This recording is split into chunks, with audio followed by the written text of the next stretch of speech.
مکہ مکرمہ میں رکانہ بن عبد یزید نامی بہادر، خوبصورت اور عقل مند شخص رہتا تھا۔ اس کے خلاف کشتی کے لیے بہت سے بہادر آئے، لیکن کوئی بھی اس کے سامنے ٹکتا نہیں تھا۔ ایک طرح کا وحشی انسان تھا، صرف لڑنا مارنا جانتا تھا۔ چنانچہ مسلمانوں کو تنگ کرنے والے کچھ نوجوان اسی رکانہ پہلوان کے پاس آئے اور خوب کھلایا پلایا۔ پھر اس سے کہا کہ یہ محمد جو نبی ہونے کا دعویٰ کرتا ہے وہ کسی کے ہاتھ نہیں آتا، نہ تو اپنی تبلیغ سے باز آتا ہے اور نہ کسی سے ڈرتا ہے، اور تو اور لوگ اس کی باتوں کے جادو میں پھنستے چلے جا رہے ہیں۔ کیا تم اسے سبق نہیں سکھا سکتے؟ رکانہ نے بڑے ہی غرور اور گھمنڈ سے کہا، لاؤ اسے میرے پاس، لیکن کہیں میرا نام سن کر مکے سے بھاگ نہ جائے۔ پھر اس نے کہا، نہیں، میں اس کے ساتھ لڑنا بھی اپنی توہین سمجھتا ہوں۔ اس طرح اس نے اکسانے والے آدمیوں کی باتوں کو ٹھکرا دیا اور وہاں سے چلا گیا، کیونکہ وہ اپنے برابر کسی بھی پہلوان کو سمجھتا ہی نہیں تھا۔ مسلمانوں کے دشمن خاموش ہو گئے، لیکن سوچتے رہے کہ محمد کو رکانہ کے ہاتھوں گرا کر ان کا تماشا بنایا جائے۔ نعوذ باللہ۔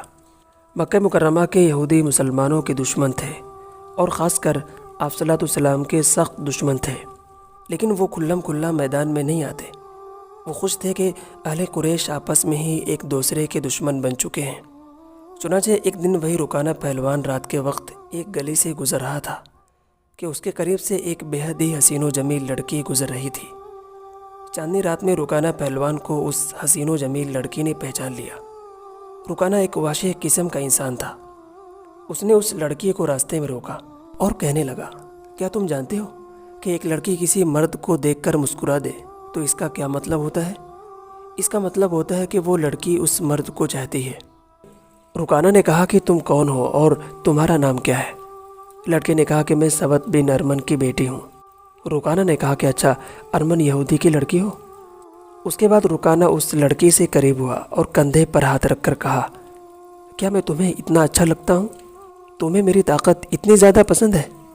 لیکن تم تو نہایت ہی کمزور ہو۔ تمہاری کمزوری دیکھ کر میں تو مایوس ہو گیا۔ سبت نے اس کی باتوں کو کاٹ کر اکتائے ہوئے لہجے میں کہا، ارے تم تو محمد سے ڈرتے ہو۔ رکانہ نے گرج کر کہا، کون کہتا ہے کہ میں محمد سے ڈرتا ہوں؟ سبت نے کہا کہ مکہ کے سارے لوگ کہتے ہیں۔ سبت نے کہا کہ پہلے تم محمد کو گرا کر ہراؤ۔ نعوذ باللہ۔ اگر تم نے ایسا کر دیا تو میں اپنا یہ خوبصورت جسم تمہیں انعام میں دے دوں گی اور خوشی خوشی تمہارے حوالے کر دوں گی۔ رکانہ نے کہا، لات و عزا کی قسم، میں تیری خواہش ضرور پوری کروں گا۔ رکانہ نے کہا کہ تو نے یہ غلط سنا ہے کہ میں محمد سے ڈرتا ہوں۔ ایسا نہیں ہے، بلکہ میں اپنے سے کمزور سے لڑنے کو توہین سمجھتا ہوں۔ چنانچہ رکانہ نے آپ صلی اللہ علیہ وسلم کو کشتی کے لیے للکارا، اور اس نے کہا کہ میرے بیٹے، تم بڑے دل اور جرأت والے انسان ہو۔ میں بھی جانتا ہوں کہ تم جھوٹ بولنے سے نفرت کرتے ہو، لیکن مرد کی جرأت اور طاقت کا اندازہ اکھاڑے میں ہوتا ہے، لہٰذا آؤ اور میرے ساتھ مقابلہ کرو۔ اگر تم نے مجھے ہرا دیا تو لات و عزا کی قسم، میں تمہیں اللہ تعالیٰ کا بھیجا ہوا نبی مان لوں گا، اور اللہ کی قسم میں تمہارا مذہب بھی قبول کر لوں گا۔ چنانچہ آپ صلی اللہ علیہ وسلم نے رکانہ کی للکار پر کہا کہ ٹھیک ہے، یہ لڑائی ایک بت پرست اور سچے دین کے پیغمبر کی لڑائی ہوگی۔ اگر تو ہار گیا تو اپنا وعدہ نہ بھول جانا۔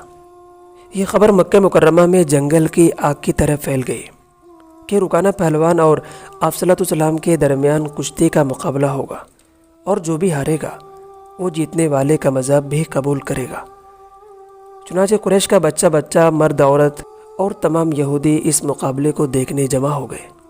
اس وقت مسلمانوں کی تعداد بہت کم تھی اور انہیں یہودیوں سے خطرہ تھا، اس لیے وہ تلوار اور برچھے لے کر آ گئے کہ کہیں کشتی کے بہانے اہل قریش آپ صلی اللہ علیہ وسلم کو نقصان نہ پہنچا دیں۔ لہٰذا رکانہ پہلوان اور آپ صلی اللہ علیہ وسلم کشتی کے لیے اکھاڑے میں آ گئے۔ رکانہ نے آپ صلی اللہ علیہ وسلم کو دیکھا اور کشتی کے لیے تیار ہوا اور پہلی تھپی ماری۔ آپ صلی اللہ علیہ وسلم نے دعا پڑھی، بسم اللہ توکلت علی اللہ، شروع اللہ کے نام سے، اسی پر مجھے بھروسہ ہے جو میرا اور تیرا رب ہے۔ اس کے بعد آپ صلی اللہ علیہ وسلم نہایت ہی اطمینان سے رکانہ کی آنکھوں میں آنکھیں ڈال کر دیکھنے لگے تاکہ بے خبری میں کہیں کوئی داؤ نہ کھل جائے۔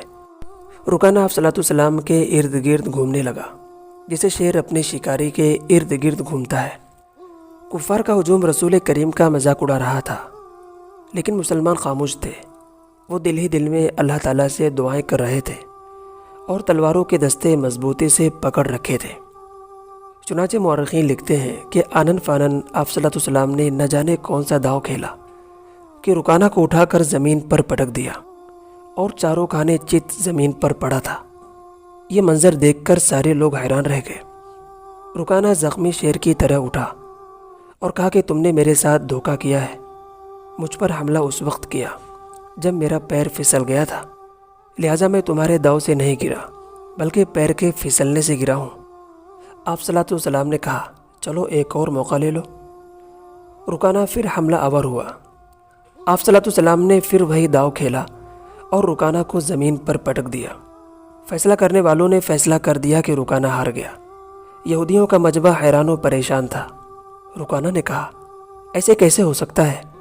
تم مانو گے نہیں کہ آپ صلی اللہ علیہ وسلم نے مجھ پر حملہ اس وقت کیا جب میری پلک جھپک گئی تھی۔ آپ صلی اللہ علیہ وسلم نے کہا سن رکانہ، اگر تجھے ایسا لگتا ہے کہ میں تجھ پر داؤ اس وقت کھیلا جب تیری پلک جھپک گئی تھی تو ایک اور موقع لے لے، لیکن یہ آخری کشتی ہوگی۔ لہٰذا تیسری بار رکانہ بڑے جوش و خروش کے ساتھ جھپکا، لیکن اس بار بھی آپ صلی اللہ علیہ وسلم نے زیادہ وقت نہیں لگایا اور آنن فانن تیسری بار بھی زمین پر پٹک دیا۔ بھاری بھرکم بدن جب 3 مرتبہ زمین پر پٹکا گیا تو وہ تھک ہار گیا اور اکھاڑے سے باہر آ گیا۔ یہ منظر دیکھ کر یہود کے مجمع پر سناٹا چھا گیا اور مسلمان اپنی تلواریں اور برچھے آسمان میں لہرا کر نعرے لگا رہے تھے۔ نبی کریم نے للکار کر رکانہ سے کہا اے رکانہ، اپنا وعدہ پورا کرو اور اعلان کرو کہ آج سے تم مسلمان ہو۔ رکانہ نے کہا اے محمد، تم اپنا انعام لو اور یہاں سے جاؤ۔ کیا تم نے مجھے اتنا اچھا سمجھا ہے؟ میری تو ساری زندگی ہی جھوٹ بولنے میں گزری ہے۔ میں لات و عزیٰ کی قسم کھا کر کہتا ہوں کہ میں نے ہر بار آپ سے جھوٹ بولا، نہ تو میرا پیر پھسلا تھا اور نہ ہی میری پلک جھپکی تھی۔ چنانچہ جب رسول کریم صلی اللہ علیہ وسلم کو انعام دیا جانے لگا تو آپ نے فرمایا میرا کام لڑنا اور کشتی کرنا نہیں ہے، یہ تو رکانہ کا کام ہے، لہٰذا انعام کا اصل حقدار بھی رکانہ ہے۔ اس کے بعد آپ صلی اللہ علیہ وسلم انعام لے کر رکانہ کے پاس آئے۔ رکانہ نے پہلی بار اتنا نورانی چہرہ اتنی قریب سے دیکھا تھا۔ اس کے دل نے گواہی دی کہ یہ چہرہ کسی جھوٹے شخص کا نہیں ہو سکتا۔